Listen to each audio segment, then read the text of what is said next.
저는 오늘 이사야서 41장 8절로 10절에 있는 말씀을 가지고 하나님 아버지의 마음, 이런 제목 가지고 하나님의 말씀을 증거하겠습니다. 우리는 살아가면서 우리 자신들의 생각이 다 맞을 거라는 것에 우리는 그 생각이 얼마나 위험할 수 있는지를 알아야 합니다. 전혀 상대방의 생각을 읽지 못하고 자신의 지식과 느껴지는 감정대로 판단할 수가 있기 때문에 그렇습니다. 때론 오해할 수 있습니다. 그 오해로 관계가 깨질 수도 있습니다. 부모들이 자식에게 하는 말들이 있지 않습니까? 너희들은 내 맘 모른다. 그러시면서 이렇게 말씀하죠. 너희들도 시집 장가 가서 자식 낳아보면, 그리고 키워보면 알 거야. 어쩌면 하나님께서도 속상하셔서 이렇게 우리에게 말씀하실 수도 있지 않을까요? 너희들은 내 마음 모른다. 그러시면서 오늘 본문에서 하나님 아버지의 마음을 당신이 택한 백성에게 다시 한번 상기시키는 것을 볼 수 있습니다. 오늘 본문의 말씀을 이해하려면 이 말씀이 주어졌던 이스라엘 백성들의 당시의 상황을 이해해야 합니다. 당시 이스라엘 백성들은 바벨론 포로 생활 중에 있었습니다. 그들이 범죄함으로 결국 나라를 빼앗기게 됐죠. 그리고 바벨론 포로로 잡혀가 기약 없는 나날을 보내고 있었습니다. 여러분, 사람에게 있어서 희망이 있으면 오늘을 견딜 수 있는데 희망이 없이 내일에 대한 기약이 없으면 견디기가 매우 힘들거든요. 한 해 두 해가 아니라 몇십 년의 세월을 남의 나라에 종살이하고 있는 이들 얼마나 힘들었겠습니까? 그래서 여러분, 우리가 살아가면서 내가 편하고 나는 아무 문제 없다고 그렇게만 좋아하지 말고 병들어서 1년, 2년, 3년 기약 없이 언제 죽을지 모르고 오랫동안 고통당하고 경제적인 어려움 속에서 도저히 희망이 없는 가운데서 그 고통 가운데 있는 자들을 보면서 우리는 함께 아파하면서 그들을 위해서 기도하고 그들을 축복하고 그들에게 힘이 되어 주어야 합니다. 그들의 생각이 이랬을까요? 이러지 않았을까요? 그래도 하나님을 믿고 섬겼던 사람인데 하나님이 주시는 복을 받아 누려도 부족한 형편에 나라가 망하여 남의 나라에 포로로 잡혀가 있으니 그들의 심정이 오죽했겠습니까? 그러다 보니까 이들의 마음에 이런 생각이 들었을 것입니다. 하나님은 우리가 싫어서 우리를 버리셨나 보다. 오늘 우리말로 얘기하면 하나님은 나를 사랑하지 않는가 보다. 하나님은 나와 함께하지 않는가 보다. 하나님은 나에게서 역사하지 않는가 보다. 그러다 보니까 이들에게 어떤 마음이 생겼을까요? 문제는요, 우리가 살아가고 있는 삶의 현장에서 일어난 사건과 문제가 아니고요, 거기에 대해서 어떠한 태도를 가지고 마음을 갖고 있고 반응하는가, 이게 문제거든요. 이스라엘 백성들에게 있어서 정말 힘들고 괴롭고 어려운 것, 하나님이 느껴지지 않는 거예요. 그러니까 희망도 안 느껴지는 것입니다. 어떤 마음이 생겼을까요? 두려운 마음이겠죠. 어떤 마음이었을까요? 낙심되는 마음이었죠. 왜? 앞이 캄캄하니까. 어떻게 될지도 모르고 어떻게 해야 될 것도 모르고 무슨 일이 일어날지도 모르니 두렵고 낙심될 수밖에 없죠. 그런데 여러분, 그 이스라엘 백성들만 그렇습니까? 코로나로 인한 정신적, 육체적, 경제적 어려움이 있는 시대를 살아가는 우리의 모습도 거반 다르지 않습니다. 제가 보니까 그래도 우리 큰나무 교인들은, 우리 교우들은 그래도 지금도 어쨌든 버텨나갈 수 있고 버티고 있더라고요. 근데 진짜 소상공인들 있잖아요.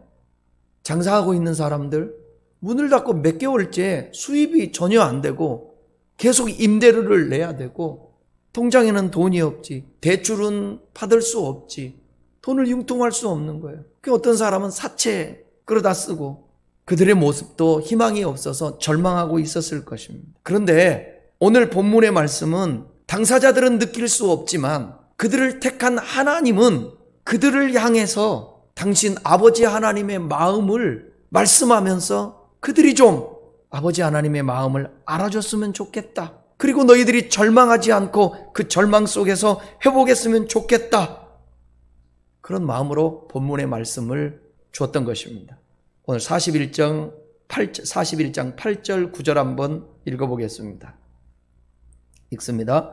그러나 나의 종 너 이스라엘아, 내가 택한 야곱아, 나의 벗 아브라함의 자손아, 내가 땅 끝에서부터 너를 붙들며 땅 모퉁이에서부터 너를 부르고 내게 이르기를 너는 나의 종이라 내가 너를 택하고 싫어하여 버리지 아니하였다 하였노라. 상황은 하나님이 싫어서 버린 상태 같아요. 왜? 저 땅 끝에 있기 때문에. 여기서 땅 끝이라는 개념은 문자적으로 유대 땅에서요, 매우 먼 이방 땅을 의미합니다. 비유적으로 얘기하면 그들 생각하기에 하나님의 능력이 전혀 미치지 않는 것 같은 장소, 주님이 함께하지 않는 것 같은 장소, 그게 땅 끝이에요. 그러나 여러분, 하나님은 아무리 먼 곳, 아무리 절망적인 곳에서도 그의 언약 백성을 강한 손으로 붙들어 내실 것이라고 말씀하고 있습니다. 그렇다면 저와 여러분도 마찬가지 아니에요? 땅끝 같은, 아무도 나를 볼 수 없고 손 내밀 수 없는 그런 절박한 상황이 있다 할지라도 사람들은 나에게 힘이 되지 못할 수 있지만 전지전능하신 그 하나님 아버지는 우리를 향해서 내가 택한 종이야. 나 너희들 싫어서 버리지 않았어. 아직도 너희와 함께하고 있어. 그 음성을 들을 수만 있다면 그 자리에서 일어나는 거예요. 그러니까 하나님께는 문제가 되지 않아요. 우리의 반응하는 태도와 하나님을 느끼지 못하는 지적 인식의 잘못이고 하나님을 알지 못하는 잘못인 겁니다. 제가 설교할 때마다 하나님의 신실하심을 말씀드렸잖아요. 사람들은 자기에게 잘못하면 안 보려고 하고 싫어하고 포기해버립니다. 심지어 자식까지도 포기하려고 그러죠. 부모도 포기하려고 그러죠. 그러나 하나님은 비록 그들이 하나님의 마음을 알지 못하고 범죄함으로 바벨론에 의해 심판을 받았지만 그럼에도 불구하고 그들을 싫어하거나 버리지 아니하시고 그들에게 위로와 용기의 말씀을 하시는 것입니다. 여러분 기억하십시오. 여러분 가운데 하나님께서 택한 백성으로서 나를 오늘도 지켜보고 계시다는 사실. 그러기에 여러분들이 고백을 해야 됩니다. 다 같이 한번 따라하겠습니다. 나는 하나님의 택한 백성이다. 아멘. 41장 14절 보겠습니다. 읽겠습니다. 버러지 같은 너 야곱아, 너희 이스라엘 사람들아, 두려워하지 말라. 나 여호와가 말하니 내가 너를 도울 것이라. 내 구속자는 이스라엘의 거룩한 이시니라. 여기 보게 되면 하나님의 택한 백성을 뭐라고 불러요?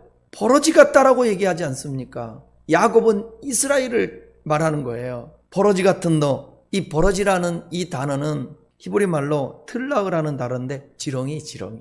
다른 구약 성경에서는 벌레, 구더기 그렇게 사용된 단어입니다. 그러니까 문맥에서 이 단어는 이런 버러지 이미지보다는 뭐냐면 무기력하고 연약한 존재를 나타내는 것으로 우리가 이해함이 합당할 것입니다. 실제로 지렁이보다는 정말 초라하고 나약한 그런 존재로 살아가고 있는 그들에게 지렁이, 버러지 표현을 하고 있는 것입니다. 이스라엘 자손들의 무력함을 버러지 같은 너 야곱아, 이어지는 말씀이 뭡니까? 너 이스라엘 사람들아, 그렇게 얘기하잖아요. 그러니까 지렁이가 누구냐?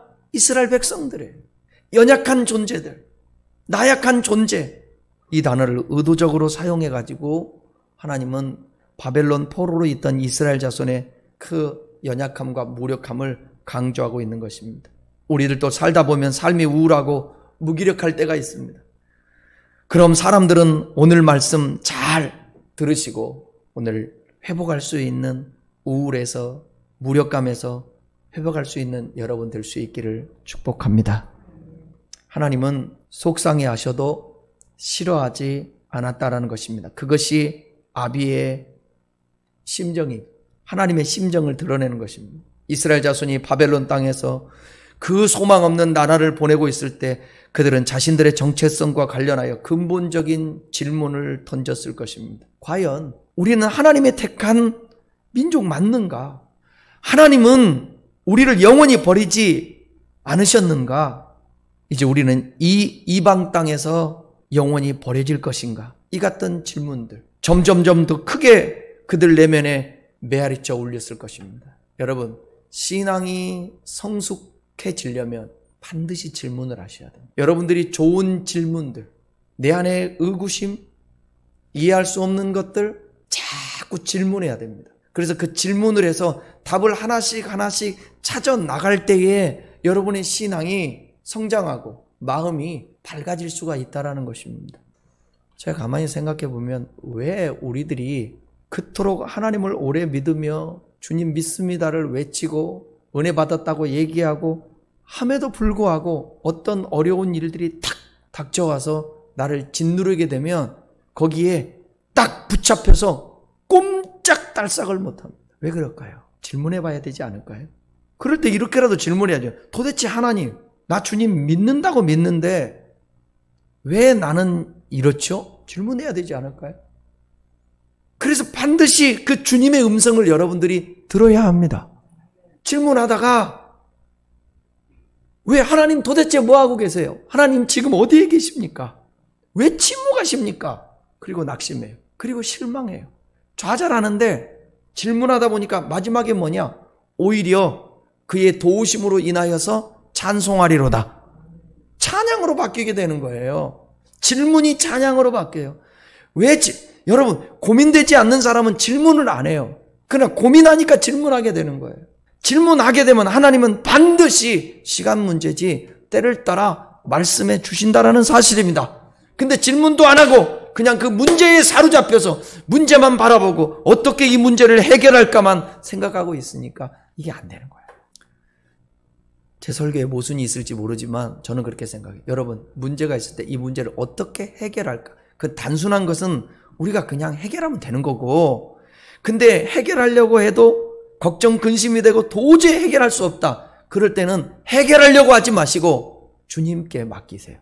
주님, 알아서 하세요. 그래서 우리가 죽든지 살든지 먹든지 마시든지 그러는 거 아니겠습니까? 염려하지 말라고 그랬으면 염려하지 않는 거예요. 하나님, 나 염려하지 말라고 그랬는데 염려가 되는데 어떡합니까? 그럼 물어야지. 그렇게 기도해야지. 이 근본적인 질문에서부터 해결하고 씨름하고 하나님하고, 이게 야곱이 야복강 나루토에서 그렇게 씨름한 것처럼 저와 여러분이 그렇게 해야 돼요. 저도 그렇게 해왔고 지금도 그렇게 하면서 달려가고 있는 것이고, 하나님이 그들을 바벨론의 손에 넘겨 혹독한 고난의 웅덩이에 던져버린 것은 그들을 버리시기 위함이 아니었고요, 버린 것도 아니었고요, 그들을 연단하시기 위함이었습니다. 즉 고난이란 용광로에 그들을 집어넣음으로써 그들을 돌아보게 하시고 새롭게 하시고 강하게 하시고 그것으로 그들을 다시 한번 거룩하게 만드시기 위함이었습니다. 여러분들이 혹시 하나님 왜 나에게 이러한 어려움을 주셨습니까? 그 질문을 했다고 한다면 지금 주의 종을 통하여서 하나님 말씀을 통해서 답해 주잖아요. 너희가 고난받는 거는 내가 너를 버린 게 아니야, 떠난 게 아니야. 너희를 훈련하고 연단하기 위함이야. 그리고 너희를 거룩하게 만들기 위함이야. 나와 더 친하게 만들기 위함이야. 하나님은 이거 절대로 여러분을 싫어하지 않고 변화되기를 기대합니다. 그런 하나님 아버지의 심정을 헤아릴 수 있기를 바랍니다. 하나님은 혹독한 고난 속에서 무기력하고 연단 가운데 있는 택한 백성에게 아버지의 하나님의 말씀을 전하고 싶은 거예요. 이사야 41장 10절, 오늘 말씀의 본론 말씀 읽겠습니다. 시작. 두려워 말라, 내가 너와 함께함이라. 놀라지 말라, 나는 내 하나님이 됨이니라. 내가 너를 굳세게 하리라. 참으로 너를 도와주리라. 참으로 나의 의로운 오른손으로 너를 붙들리라. 아멘. 제가 기독 일보에서 스크랩한 내용인데요, 2020년 사람들이 가장 많이 찾는 성경 구절이라는 기사였습니다. 지난해 통계인데 12월 달에 나왔어요. 한 달도 안 됐습니다. 코로나19 팬데믹이 불확실성과 혼란을 불러일으키면서 성경 앱이 있잖아요. 우리가 성경 여러분들 앱 다 깔았잖아요. 성경 앱 중에 U 버전 성경이 있는데 검색 횟수가 올해 80% 증가한 6억에 다다랐다고 합니다. 미국 크리스찬 포스터지가 보도했습니다. 이에 따르면 2020년 가장 많이 공유된 성경 구절, 힘과 도움에 대한 하나님의 약속이 기록된 말씀, 오늘 지금 바로 함께 읽었던 이사야 41장 10절 말씀. 두려워 말라, 내가 너와 함께함이라. 놀라지 말라, 나는 내 하나님이 됨이니라. 내가 너를 굳세게 하리라. 참으로 너를 도와주리라. 참으로 나의 의로운 오른손으로 너를 붙들리라. 유버전에 따르면 436억 장의 성경이 읽혀졌고요. 오디오로는 소리는 75억 장이 재생되었고요. 14억 개의 바이블 플랜이 완료됐고요. 유버전 측은 어플이 출시된 역사상 가장 높은 수준의 세계적인 성경 참여도를 보였다라고 말했습니다. 유버전 설립자인 바비 그룬왈드는 성명을 통해서 이렇게 말했습니다. 많은 사람들이 엄청난 손실, 외로움, 두려움에 직면한 어려운 해였다. 2020년은 많은 사람들이 잊고 싶다고 말하는 해이지만 하나님께서 성경 앱을 사용하여 답을 찾는 많은 사람들을 어떻게 도와주셨는지 기억하는 해로 나는 생각한다. 모든 고난에도 불구하고 사람들은 계속해서 하나님을 찾고 힘과 평화와 희망을 위해 성경을 찾았다. 그렇게 밝힙니다. 나는 우리 큰나무 교우 여러분들도 하나님의 말씀을 붙들고 그 말씀으로 소생되기를 바라고 힘을 얻기를 바랍니다. 그런데 하나님의 말씀은 부적은 아닙니다. 말씀 한 구절 꺼내가지고 그거 붙들고 외우면서 두려워 말라 그게 아니고 성경 전체를 보면서 그 구절을 이해하고 하나님을 이해하고 그리고 그분을 부적처럼 여기지 말고 관계를 맺는 것입니다. 관계. 하나님은 나의 아버지다. 여러분, 하나님이 여러분의 아버지십니까? 전능하사 천지를 만드신 하나님 아버지를 내가 믿사오며, 할렐루야. 천지를 창조하신 그 하나님이 아버지래. 주님은 또 본문에서 이렇게 말씀합니다. 두려워하지 말라. 내가 너와 함께 함이니라. 영국의 한 출판사에서 출판된 책인데 내게 단 한 번만 설교할 수 있는 기회가 주어진다면, 이런 제목이었는데요. 많은 사람에게 원고를 부탁해서 이게 종합했는데 그 가운데 길버트 체스터턴이라는 분이 내게 단 한 번 설교의 기회를 준다면 두려움을 없애는 설교를 하겠다, 그렇게 말했습니다. 사람들에게 가장 큰 문제가 두려움입니다. 자나깨나 두려움에 직면하고 있습니다. 로버트 모건이라는 사람이 쓴 홍해의 법칙이라는 책이 있는데 그 책에는 이런 글이 기록되어 있는데요. 성경에 보면 두려워하지 말라는 말씀이 구약의 자그만치 107번이 나온다. 신약 성경은 두려워하지 말라는 말이 42번 나온다. 어떤 사람들은 두려움과 관련된 염려하지 말라, 두려워하지 말라, 걱정하지 말라 뭐 이런 단어를 종합해서 몇 번 나오냐고 말하냐면 366번 나온다고 합니다.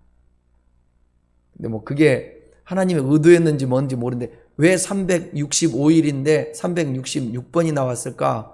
뭐 윤년인가 뭐 있어서 윤달인가 있어서 뭐 그래가지고 어쨌든 많은 단어들이 나오는데 로버트 모건은 구약에서 107번, 신약에서 42번 나오는데 근데 이 말을 하고 싶어 하는 거예요. 그런데 하나님이 두려워하지 말라 하신 그 현장들은 다 두려워할 수밖에 없는 현장이었다. 맞잖아요. 두려움의 현장이 아닌데 누가 두려워하겠냐고요.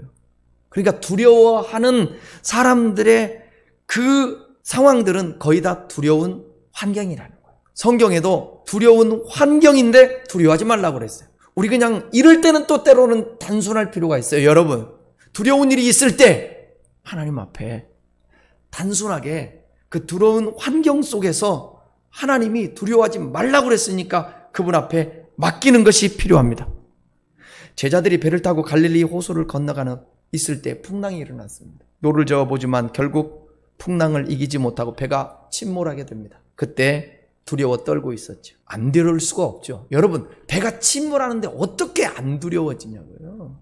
자동차 몰고 가는데 여러분 브레이크가 말에 안 들면 어떻게 안 두려워요. 며칠 전에 꽁꽁 바닥에 얼어서 운전하는데 여러분 미끄러서 쭉 가는데 어떻게 안 두려워지냐고요. 두렵죠. 그러니까 이 두려움을 극복한다라는 것 쉬운 건 아니에요. 내 눈앞에서 두려운 일이 벌어지고 있는데 어떻게 두려워하지 않냐고요. 당연히 두렵죠.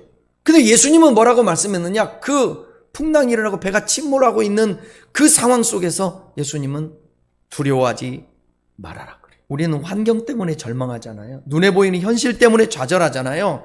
그런데 하나님께서는 우리에게 말씀하십니다. 현실로 인해서 결과를 지금 속단하지 말라. 현실에 의해서 내 감정을 조정당하지 말라. 현실은 현실 그대로이고 현실은 고통 그대로이지만 오히려 네 감정은 하나님을 의지하는 감정으로 하나님을 바라보는 관점으로 바꿔라. 그러니까 현실에 벌어진 두려움의 사건의 그 속에서 결과를 속단하면 안 되는 거예요. 그러니까 제자들 같으면 이 풍랑이 일어났네. 배가 침몰하네. 그럼 우리는 끝장이야. 죽을 거야. 망할 거야. 그러니까 두려웠겠죠. 결과를 속단했어요. 그런데 우리 주님은 이 풍랑 다음에 결과를 알잖아요. 그러니까 두려워하지 말라는 거예요. 우리가 우리의 생각 관점으로 매몰되어 살지 말고 내 상식으로 하나님을 인정하라는 거예요. 하나님께 맡기라는 거예요. 신뢰하라는 거예요. 그때는 어떤 각오하면서? 죽으면 죽으리라 각오하면서. 죽음을 두려워한다는 것은 두려울 수 있어요. 그러나 전국에는 우리는 받아들일 수 있어요. 왜요? 죽어도 사니까요. 믿음이라는 게 바로 이러는 거예요.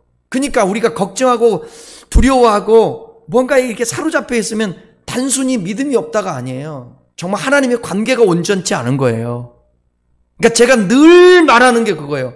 두려울 때 두려워할 수 있다니까요. 걱정할 때 걱정할 수 있다니까요. 배고플 때 배고플 수 있다니까요. 아플 때 아프다고 할 수 있다니까요. 배고프다고 도둑질하면 안 되잖아요. 두렵다고 해서 두려움에 사로잡혀서 우리가 거기에 삼킴받으면 안 되잖아요. 사망이 우리를 삼킬 수 없다고 말했지 않습니까? 고린도서에. 왜? 부활이 있으니까. 네 감정은 하나님을 의지하는 감정으로 하나님을 바라보는 관점으로 바꿔라. 이게 주님의 음성이에요. 때로는 두려움은 현실적으로 내게 다가왔다기보다는 어떤 일은 나쁜 쪽으로 확대 해석하면서 밀려드는 불안일 수도 있습니다. 그렇지 않아요? 다시 한번요. 두려움은 때로 현실적으로 내게 다가왔다기보다는 아직 아무 일도 벌어지지도 않았어요. 안 왔어요. 근데 나쁜 쪽으로 해석을 해서 확대 해석을 하는 거죠. 그것이 밀려드는 불안일 수도 있다라는 거예요. 그러니까 불안하다. 미리 가불 한 거예요. 아무 일도 벌어지지 않은 일을 벌어진 걸로 가불해서 내가 그걸 간직하는 겁니다. 그건 하나님을 신뢰하는 게 아니죠. 그러니까 어려움 당할 때 나쁜 생각보다는 하나님께서 나와 함께 해주신다고 여러분 믿어야 되는 거예요. 예수님께서 함께 하시는 배는 저는 침몰하지 않을 거라고 믿습니다. 주님이 함께하는 우리는 영원히 망할 수 없습니다. 주님이 함께하는 가정은 하나님이 회복시켜 주십니다. 망하지 않아요. 여러분 자녀들을 위해서도 기도할 때 포기하지 말고 기도하세요. 하나님이 역사하시면 돼요. 우리가 되돌아보면 죽을 것만 같았고 다 끝나버린 것만 같았는데 지나고 보니까 괜찮아지잖아요. 하나님께서 이스라엘 백성들에게 괜찮아질 테니까 두려워하지 말라고 하시는 것입니다. 하나님은 그의 백성이 처한 어떤 상황 가운데서도 그들과 함께 하시겠다고 말씀했습니다. 그리스도인은 어떤 이유이든 두려워하면 안 됩니다. 자신을 지으시고 사랑하시는 분이 계심을 믿는 사람은 두려워하면 안 됩니다. 요한일서 4장 18절 읽습니다. 같이요. 사랑 안에 두려움이 없고 온전한 사랑이 두려움을 내어 쫓나니 두려움에는 형벌이 있습니다.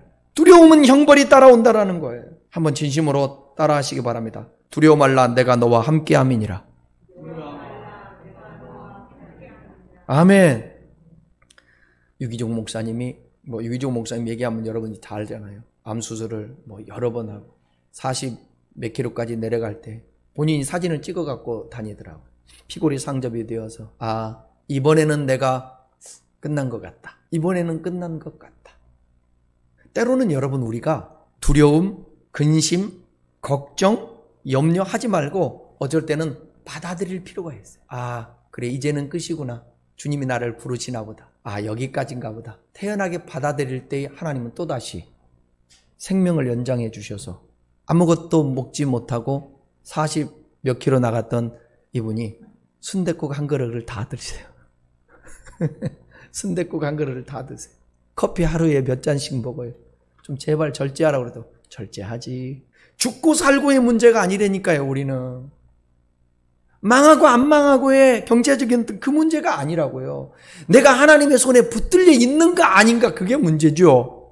맞아요? 우리 50년 60년 여기 40년 살아왔지만 어떤가요? 뒤돌아보세요. 저만 아니에요? 딱 찍은 거 아닙니까? 이 세상에 와서 70, 80, 90, 100살까지 살아도 점 하나 찍고 간 거나 마찬가지인 거예요. 돌아보면. 그죠? 우리의 삶도 마찬가지예요. 그러니까 조금 초월하고 좀 맡기고 살자고요. 하나님이 살아계시니까. 따라해요. 놀라지 말라. 나는 내 하나님이 됨이니라. 예, 이 앞선 문장에서 임마누엘 하나님으로서 면모를 밝힌 데 이어서 이제 더 나아가 뭐냐? 나는 네 하나님 돼. 그렇게 선언하고 있습니다. 이스라엘 자손이 아무리 혹독한 고난의 현장에 있다 할지라도 당황해서는 안 될 이유가 다름 아닌 하나님이 그들의 하나님이 되시기 때문에 그렇다는 거예요. 하나님이 그들의 하나님이 된다는 거예요. 그리고 그들은 그의 백성이고 그의 기르시는 양이기 때문에 그렇습니다. 여기서 하나님에 해당하는 히브리어 뭐냐? 엘로힘인데요. 엘로힘은 하나님의 창조주 되심을 나타낼 때 또 하나님의 전능하심을 부각시킬 때에 사용했던 대표적인 하나님의 이름입니다. 하나님은 온 우주를 창조하신 분이고 만유보다 크신 분이고 당신 자신을 선민의 하나님으로 소개하시고 고난 중에 처한 그 백성들을 그 백성들과 함께 하시는 그 하나님, 그들과 긴밀한 언약 관계를 소유하신 분으로서 당신 자신을 소개하시는 것 주저하지 않습니다. 나는 너희 하나님이 됨이니라. 이런 하나님의 선언은 이스라엘 백성들을 향한 난 너희 버리지 않았어. 나 너희 떠나지 않았어. 난 너희를 사랑해. 그 사랑의 표현입니다. 개역 개정판 성경은 여호와가 그 당시에 이스라엘 하나님이 되신다 이렇게 번역됐는데 원문에는 어떻게 번역됐냐면 어떻게 기록됐냐면 언제나 하나님이시다. 언제나 하나님이시다. 3번만 해요. 하나님은 내 하나님이시다. 시작. 하나님은 내 하나님이시다. 하나님은 내 하나님이시다. 하나님은 내 하나님이시다. 아멘. 그 다음에 말하잖아요. 너를 굳세게 하리라. 굳세게 한다라는 것은 뭐냐? 육체적으로나 정신적으로 매우 강한 상태를 나타내는 단어예요. 이게 하나님이 이스라엘 자손을 영육간에 강하게 하심을 강조하기 위해서 내가 너를 굳세게 하리라. 영육간에 환경적으로. 그 다음에 뭐라고 그랬어요? 참으로 너를 도와주리라. 너를 도와주리라. 히브리 말로 도와준다라는 말 아자르는데 문자적으로 위험에 처한 어떤 대상을 보호하기 위해 그 주위를 에워싸는 것을 의미합니다. 에워싸요. 여러분, 사자와 하이에나가 싸우면 누가 이길까요? 사자와 하이에나가 싸우면 누가 이겨요? 그죠? 그게 우리의 상식이에요. 근데 여러분, 사자가 한 마리 하이에나를 물어뜯으니까 그 주위로 하이에나가 10마리가 달라붙어서 우여싸가지고 같이 물어뜯는 거예요. 잡혀먹었을까요? 아니요. 제가 그 영상을 봤는데 동물의 왕국 같은 거 있잖아요. 사자가 도망가요. 사자가 도망가요. 이런 거예요. 이 단어에 이런 단어에 참으로 너를 도와준다라는 게 바로 그거예요. 우리가 어떤 위험 가운데 포위됐다 할지라도 거기서 간섭하시고 달려들어서 환경과 악한 것들을 물리쳐 준다라는 사실입니다. 또 물신양면으로 궁핍한 자를 도우며 그 모든 필요를 채워주신다는 의미로 사용된 단어이기도 합니다. 어제는 제가 아침에 머리를 감다가 실없이 막 웃음이 나오더라고요.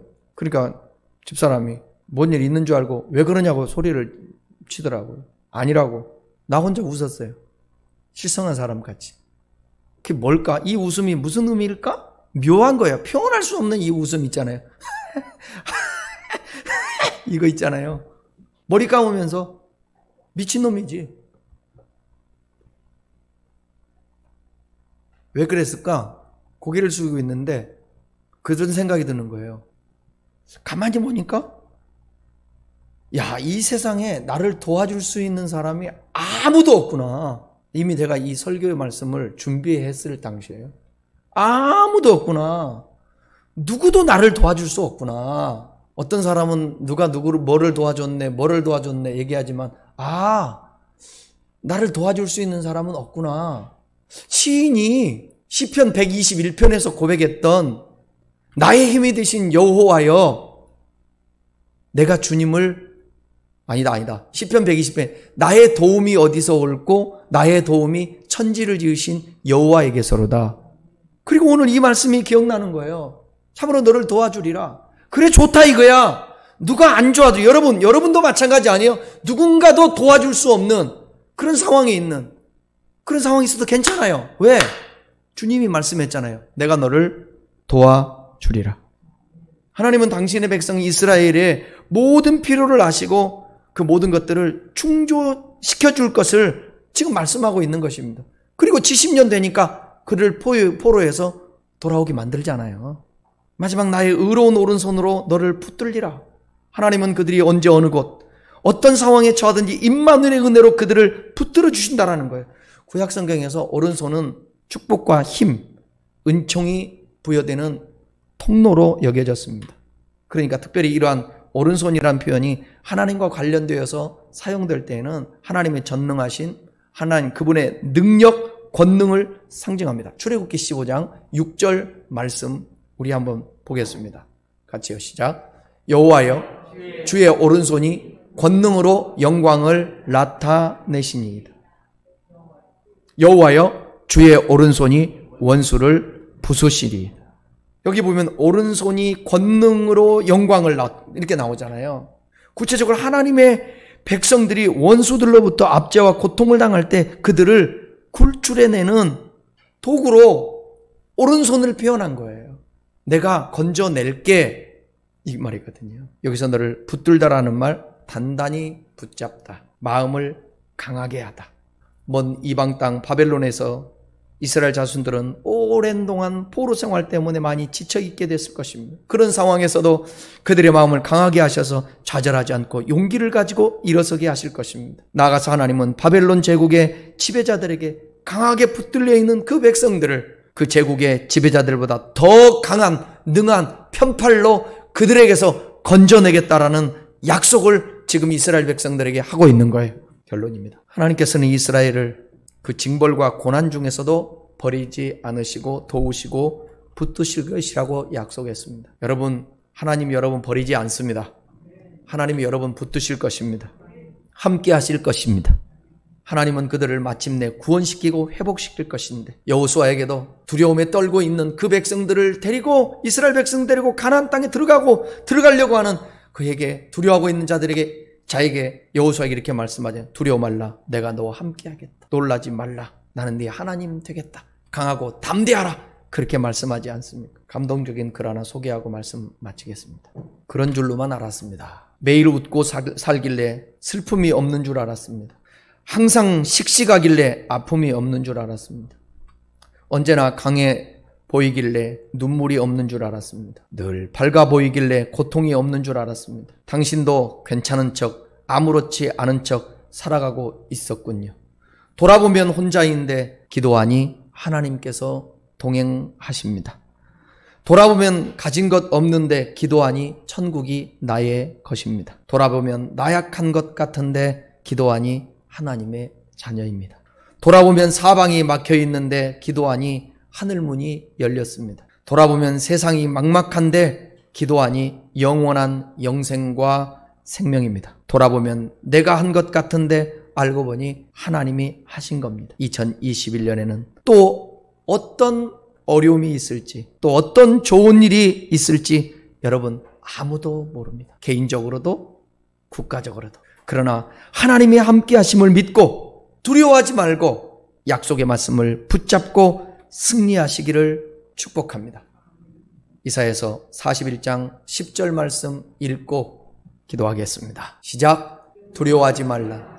내가 너와 함께하노라. 놀라지 말라. 나는 내 하나님이 됨이니라. 내가 너를 굳세게 하리라. 참으로 너를 도와주리라.